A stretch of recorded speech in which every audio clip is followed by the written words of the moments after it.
البيان إلى الرأي العام. نتابع بقلق بال الاحتجاجات الشعبية التي تشهدها مدن جنوب كردستان، وكذلك المسيرات والاعتصامات التي تشهدها شنغال. ورغم اختلافها عدم وجود علاقة بين الحدثين، إلا أن المسبب يكاد يكون واحد.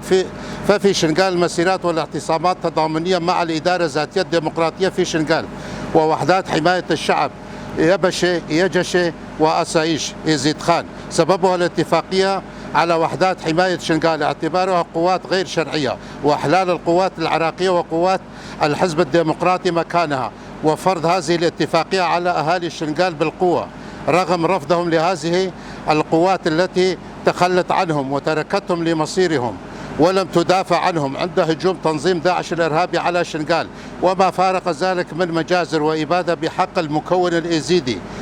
ولولا تدخل قوات الدفاع الشعبي التي قدمت من جبال كردستان ووحدات حماية الشعب يبكي ويبجي التي قدمت 300 شهيد حتى تمكنت من فتح ممر آمن بين روجافا وشنغال وإنقاذ عشرات الآلاف من أهالي شنغال من الإبادة وإيقاف هجوم داعش، ودعم أهالي شنغال حتى تمكن من تنظيم نفسه وتشكيل قوات الحماية الذاتية حتى لا تعطي المجال لفرمانات جديدة. لكن هذه الاتفاقية أتت بمثابة فرض فرمان جديد بحق المكون الإيزيدي.